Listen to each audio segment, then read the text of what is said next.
Hello दोस्तों, स्वागत है आप सभी का आपके अपने यूट्यूब चैनल ऑनलाइन स्टडी में। फ्रेंड्स, अब जो अपने जीके जीएस के क्वेश्चन चल रहे हैं एनडीए के लिए चल रहे हैं, तो आप जो है एनडीए वाले अच्छे से ध्यान दो क्वेश्चन पे।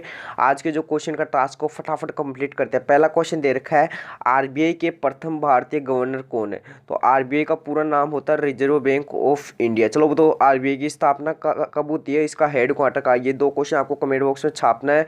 अब देखो, क्वेश्चन पूछा जा रहा है फर्स्ट भारतीय गवर्नर कौन है। देखो दोस्तों, फर्स्ट भारतीय गवर्नर कौन बने थे, सीडी देशमुख जी बने थे। इसका करेक्ट आंसर हो जाएगा option number B.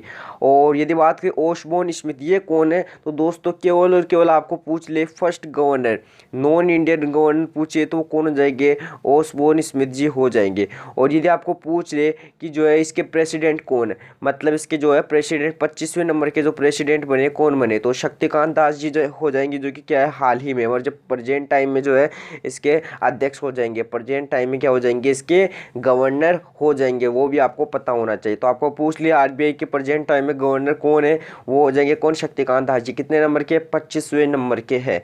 Next question क्या दे रखा है, कन्नड़ कहाँ की शास्त्रीय भाषा है। दोस्तों, शास्त्रीय भाषा का क्वेश्चन मैं लेकर आया हूँ आपके लिए। तो शास्त्रीय भाषा कितने प्रकार की होती है, 6 प्रकार की होती है, जिसमें आपको देखो अभी मैं बता देता हूँ 4 टाइप्स तो मैंने दे रखी है। अब देखो, पहला दे रखा है कौन सा, कि कर्नाटक। दोस्तों, कर्नाटक की जो भाषा है, कर्नाटक की दोस्तों भाषा है, वो कौन सी हो जाएगी, फटाफट साथ के साथ कन्नड़ी होगी। कन्नड़ की कौन सी हो जाएगी, कर्नाटक हो जाएगी भाषा। और यदि बात करते हैं दोस्तों आंध्र प्रदेश, तो आंध्र प्रदेश की कौन सी हो जाएगी भाषा, तेलुगु भाषा हो जाएगी। तेलुगु भाषा आंध्र प्रदेश की हो जाएगी। और यदि बात करें केरल की, तो मलयालम जो भाषा है वो कहाँ की हो जाएगी, मलयालम भाषा है वो कहाँ की हो जाएगी, यहाँ की हो जाएगी। और यदि बात करते हैं ओडिशा की दोस्तों, कि ओडिशा की कौन सी होगी, तो दोस्तों ओडिशा की अपने कौन जाएगी, फटाफट बताओ, फटाफट कमेंट बॉक्स में टाइप की जिस राइट आंसर इसका, ठीक है। अब आपको मैं बता देता हूँ कि देखो, और भाषा तमिल लिख लेना। एक तमिल भाषा है, वो सबसे पुरानी भाषा 2004 में ऐड की गई थी, ठीक है। 2004 में तमिल भाषा ऐड की गई थी और ये सबसे पुरानी भाषा है। अब एक क्वेश्चन आपको पूछेगा कि जो नवीनतम भाषा है वो कौन सी है, तो दोस्तों उड़िया है, वो नवीनतम भाषा है। और यदि बात करें एक भाषा कौन सी रह गई, एक भाषा रह गई अपनी संस्कृत, ठीक है। तो गिन मतलब आप काउंट कर सकते हो, कितनी हो गई, 1 हो गई, 2 हो गई, 3 हो गई, 4 हो गई, 5 हो गई और 6 हो गई। तो पूरी कंप्लीट हो चुकी है 6 की 6 भाषाएं। तो इनको आपको याद रहना ही चाहिए, ठीक है। अगला क्वेश्चन देखिए क्या दे रखा है, कौन सा विटामिन जल में घुलनशील रहता है, ठीक है। कौन सा विटामिन जल में घुलनशील होता है। दोस्तों, विटामिन कौन से जल में घुलनशील होगा, विटामिन बी प्लस सी, लिख लेना। विटामिन बी प्लस सी होता है वो जल में घुलनशील होता है। और वसा में कौन सा घुलनशील होता है, वसा में जो घुलनशील होता है वो लिख लेना, ए, डी, ई और के। तो ये जो 4 विटामिन ये वसा में घुलनशील होते हैं और ये किस में होता है, जल में घुलनशील होता है। अच्छा क्वेश्चन है और एग्जाम में काफ़ी बार पूछा जाता है। अगला क्वेश्चन दे रखा है, देखो मक्खियों से, यहाँ पे थोड़ा सा जो है मिस्टेक दे रखा है, शायद मुझे ऐसा लगता है कि मक्खियों नहीं आएगा यहाँ पे मक्खियों नहीं आएगा, मछलियों आएगा, लिख लेना। मछलियों से जो संबंधित अध्ययन होता है उसे क्या कहते हैं, ये क्वेश्चन में आपसे पूछा जाए, मछलियों से संबंधित अध्ययन क्या कहलाता है। तो सभी को पता है मछलियों का अध्ययन क्या कहलाएंगे, पीसी कल्चर कहलाएगा, ठीक है। और ऑर्निथोलॉजी किसका अध्ययन कहलाएगा, ऑर्निथोलॉजी कहलाएगा पक्षियों का अध्ययन, ठीक है। पक्षियों का जो अध्ययन है ऑर्निथोलॉजी। और आलेरी कल्चर किसका हो जाएगा, सब्जियों का अध्ययन हो जाएगा। और देखते क्या दे रखा है, और जो वर्मी कल्चर है वो किसका हो जाएगा, फटाफट कमेंट बॉक्स में टाइप कीजिए इसका राइट आंसर। वर्मी कल्चर किसका हो जाएगा, केंचुआ पालन हो जाएगा। दोस्तों, जिसे क्या कहा जाता है, किसानों का दोस्त कहा जाता है, केंचुआ पालन को कहेंगे जिसे क्या कहा जाता है, किसानों का दोस्त कहा जाता है। अगला क्वेश्चन दे रखा है, नाउ क्वेश्चन नंबर 5 आपकी स्क्रीन पर मौजूद है, फटाफट कमेंट बॉक्स में राइट आंसर दीजिए इसका। भारत के सर्वाधिक कार्यकाल पर रहने वाले महान्यायवादी का मतलब समझते हो, अटॉर्नी जनरल। अटॉर्नी जनरल जिसको क्या कहा जाता है, भारत सरकार का वकील भी के नाम से भी जाना जाता है। और ये किस आर्टिकल के अंतर्गत आता है, आर्टिकल 76 के अंतर्गत आता है। और यदि बात करें सबसे जो है ज़्यादा पद पर रहने वाले कौन थे, एमसी सीतलवाड़ रहे, एमसी सीतलवाड़ रहे। और यदि आपको दोस्तों ये बोल दे कि जो है कम बार कौन रहे थे, मतलब सबसे कम रहे थे अपने सोलिसो राव जी रहे थे। कब तक, एक तो रहे थे 1989 लेकर 1990 और फिर रहे थे 98 से लेकर 2004, मतलब 2 बार ही रहे थे। तो ये सबसे कम कार्यकाल इनका है। और के वेणुगोपाल जी पूर्व थे। और अब प्रेजेंट टाइम में मतलब अटॉर्नी जनरल वो कौन हो जाएंगे, आर वेंकट रमणी जी हो जाएंगे। ये जो है प्रेजेंट टाइम में अपने जो है कौन हो जाएंगे, अटॉर्नी जनरल हो जाएंगे। नाउ नेक्स्ट क्वेश्चन देखिए क्या दे रखा है, भारत का रूहर यहाँ पर रूर नहीं रूहर लिख लेना इस प्रकार, रूहर क्षेत्र, इसको कहा जाता है काला प्रदेश। रूहर क्षेत्र को क्या कहते हैं दोस्तों? काला प्रदेश के नाम से जाना जाता है।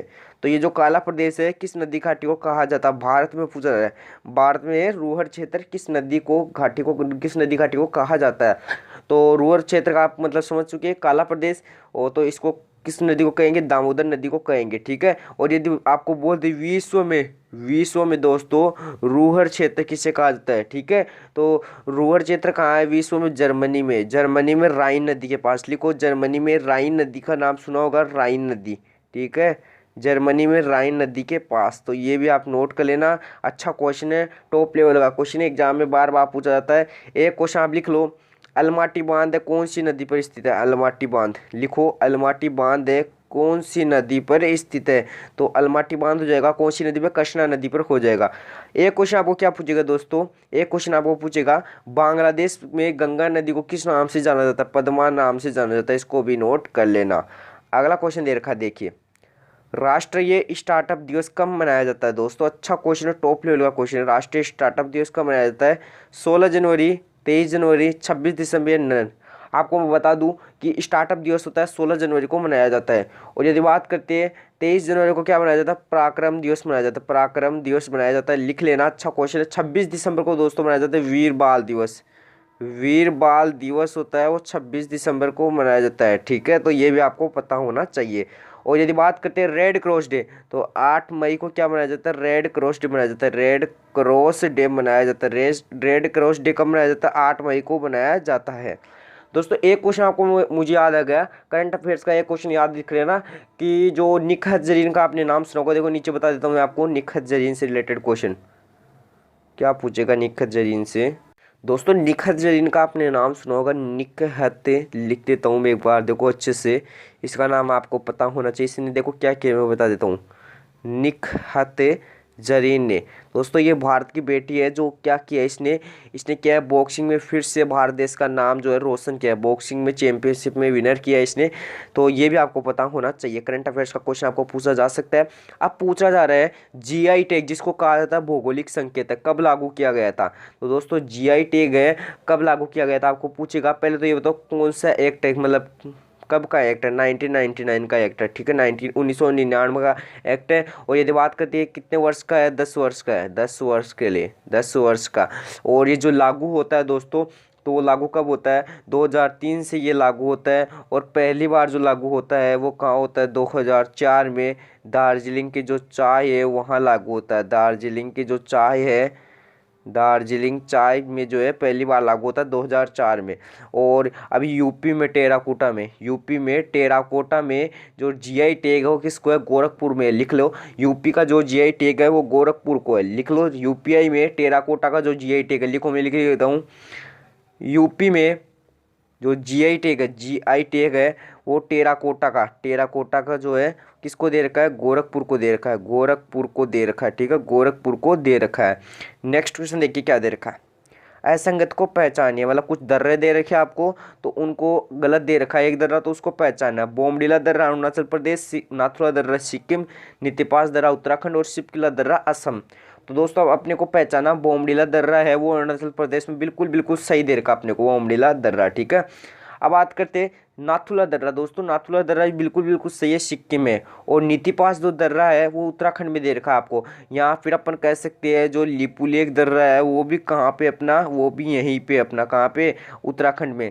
शिपकिला दर्रा दोस्तों इसमें मुझे कुछ जो है गलत नज़र आ रहा है। शिपकिला जो दर्रा है वो असम में नहीं हिमाचल प्रदेश में दोस्तों, असम में नहीं हिमाचल प्रदेश में। इससे जो ऑप्शन डी है वो रॉन्ग दे रखा था, शिपकिला दर्रा हिमाचल प्रदेश का है। नेक्स्ट क्वेश्चन देखिए क्या दे रखा है, फिर से असंगत को पहचानना है। अब जो क्वेश्चन है काफ़ी बड़ा क्वेश्चन है, तो इस क्वेश्चन को तो आपको पता होना ही चाहिए। अच्छा क्वेश्चन था, मोस्ट इंपोर्टेंट क्वेश्चन था, इसलिए मैंने इसको पूरा ही दे दिया। एक एक करके अपन करेंगे। असंगत को पहचानना है, असंगत पहले देख लेंगे और बाकी की जो बाद में देख लेंगे। वन अनुसंधान संस्थान केंद्र, तो वन अनुसंधान संस्थान केंद्र कहाँ हो जाएगा अपना? देहरादून में हो जाएगा क्या? फटाफट कमेंट बॉक्स में राइट आंसर दीजिए, इसका कहाँ पे हो जाएगा? वन अनुसंधान संस्थान कहाँ पे हो जाएगा? देहरादून में हो जाएगा क्या? बताओ फटाफट। केंद्रीय चावल अनुसंधान संस्थान कटक, बिल्कुल बिल्कुल सही है। और भारतीय तंबाकू अनुसंधान संस्थान कहाँ हो जाएगा, राजमुंद्री आंध्र प्रदेश में हो जाएगा, ये भी बिल्कुल सही है दे रखा है। और अंतर्राष्ट्रीय जो चावल अनुसंधान संस्थान हो जाएगा वो कहाँ हो जाएगा, मनीला फिलीपींस में हो जाएगा। और डेयरी का कहाँ हो जाएगा, करनाल में। एक लिख लेना, आलू का कहाँ हो जाएगा, आलू का कहाँ हो जाएगा, आलू तेरे बिन है शिमला अधूरी, आलू तेरे बिन है शिमला अधूरी, तो ये ट्रिक से शिमला हो जाएगा आलू का, ठीक है। तो ये आपको पता होना चाहिए, ठीक है दोस्तों। तो आपको मैं एक बात बता देता हूँ, जो देहरादून है दोस्तों, देहरादून है, इसमें किसका है, इंडियन पेट्रोलियम का जो है, भारतीय पेट्रोलियम जो संस्थान है वो देहरादून में, ठीक है। तो ये भी आप नोट कर लेना, भारतीय पेट्रोलियम जो अनुसंधान संस्थान है वो कहाँ हो जाएगी, अपनी देहरादून में हो जाएगी, इसको भी साथ में नोट कर लीजिएगा। अगला क्वेश्चन दे रखा है क्या आपको, अगला क्वेश्चन दे रखा है, कौन सा निम्न में से एकमात्र भारत का जो है 13वां राष्ट्रीय उद्यान है। कल ही मैंने बताया था एकमात्र 13वां राष्ट्रीय उद्यान कौन सा है, Kaziranga national park, Dehing Patkai national park, Hamish national park या काबुल जाऊ नेशनल पार्क। अब दोस्तों मैं आपको बता देता हूँ कि जो काजीरंगा वो कहाँ का हो जाएगा, असम का हो जाएगा, ठीक है, असम का हो जाएगा। देहिंग पटकाई हो जाएगा वो नवीनतम जो है राष्ट्रीय उद्यान, नवीनतम जो है राष्ट्रीय उद्यान, और ये कहाँ का हो जाएगा अपना, ये फटाफट बताओ, असम का हो जाएगा, ठीक है, असम का ही हो जाएगा ये भी। और यदि बात करते हैं हेमिस, दोस्तों हेमिस का नाम आपने काफ़ी अच्छा सुना होगा, ये बड़ा माना जाता है राष्ट्रीय उद्यान, और ये कहाँ का हो जाएगा, लद्दाख का हो जाएगा, लद्दाख का हो जाएगा। तो ये 3 क्वेश्चन नोट को फिर नीचे में बता देता हूँ आपको, चल के इसका स्क्रीनशॉट ले लिया करो। अब देखो देर का काबुल लामजाऊ नेशनल पार्क, दोस्तों काबुल लामजाऊ नेशनल पार्क है, यही है, ये कहाँ है लिखो पे है, तो ये मणिपुर में पड़ता है, ये कहाँ पड़ता है, मणिपुर में है, ठीक है। और यदि बात करते हैं मणिपुर में और कौन सी झील में तैरता है, जिसको तैरने के लिए खास लोकटक झील का नाम आपने सुना होगा, लोकटक झील में ये जो है नेशनल पार्क तैरता है, ये भी आपको पता होना चाहिए, ठीक है। तो और जो मणिपुर में क्या क्या है, भारतीय जो राष्ट्रीय खेल यूनिवर्सिटी है, भारतीय राष्ट्रीय खेल यूनिवर्सिटी भी कहाँ, भारतीय राष्ट्रीय खेल यूनिवर्सिटी, ठीक है, यूनिवर्सिटी कहाँ है, मणिपुर में है। और मणिपुर की कौन है, MC मेरी कॉम जी भी कहाँ की है, मणिपुर की है, ठीक है, मणिपुर की है MC मेरी कॉम। तो ये जो 2 क्वेश्चन मैंने अभी आपको बताया, इनको भी आपको पता होना चाहिए, नोट कर लेना। अगला क्वेश्चन दे रखा है क्या, नामदफा राष्ट्रीय उद्यान कहाँ स्थित है, नामदफा राष्ट्रीय उद्यान, देखते हैं नामदफा कहाँ होगा, अरुणाचल प्रदेश, जम्मू कश्मीर, तेलंगाना, अंडमान निकोबार या फिर उत्तराखंड। अब दे रखा है आपको कौन सा, नामदफा, तो नामदफा राष्ट्रीय उद्यान हो जाएगा अपना अरुणाचल प्रदेश में, ठीक है, अरुणाचल प्रदेश में हो जाएगा। अब देखते हैं और कौन सा, अब आपको देखेगा जम्मू कश्मीर में, जम्मू कश्मीर में कौन सा देखने को मिलेगा, दांचिंगाम, दांचिंगाम जो नेशनल पार्क है वो यहीं पे देखने को मिलेगा आपको। तेलंगाना में दोस्तों कौन सा देखने को मिलेगा आपको, तेलंगाना में देखने को मिलेगा मरगवानी, मरगवानी जो नेशनल पार्क हो यहाँ देखने को मिलेगा। और अंडमान और निकोबार में है, कौन सा देखने को मिलेगा, लिख लो फटाफट, नोट कर लेना कौन सा देखने को मिलेगा, फटाफट एक बार कमेंट बॉक्स में टाइप कीजिए इसका राइट आंसर, इसका राइट आंसर जो है कमेंट बॉक्स में टाइप कीजिए। आपने साउथ बटन का नाम सुना होगा, वो यहाँ पे देखने को मिलेगा, साउथ बटन, साउथ बटन का नाम सुना होगा तो वो यहाँ पे देखने को मिलेगा। और उत्तराखंड की दोस्तों बात करते हैं, दोस्तों उत्तराखंड में कौन सा देखने को मिलेगा आपको, फटाफट कमेंट बॉक्स में छाप दीजिए, उत्तराखंड का कौन सा देखने को मिलेगा। तो रामगंगा आपने नाम सुना होगा, रामगंगा है Jim Corbett National Park, Jim Corbett लिखो इसको, जिम कार्बेट नेशनल पार्क है। फिर इसका नया नाम दे रखा आपने को रामगंगा, वो जो नेशनल पार्क है वो अपने कहाँ देखने को मिलेगा, उत्तराखंड में देखने को मिलेगा।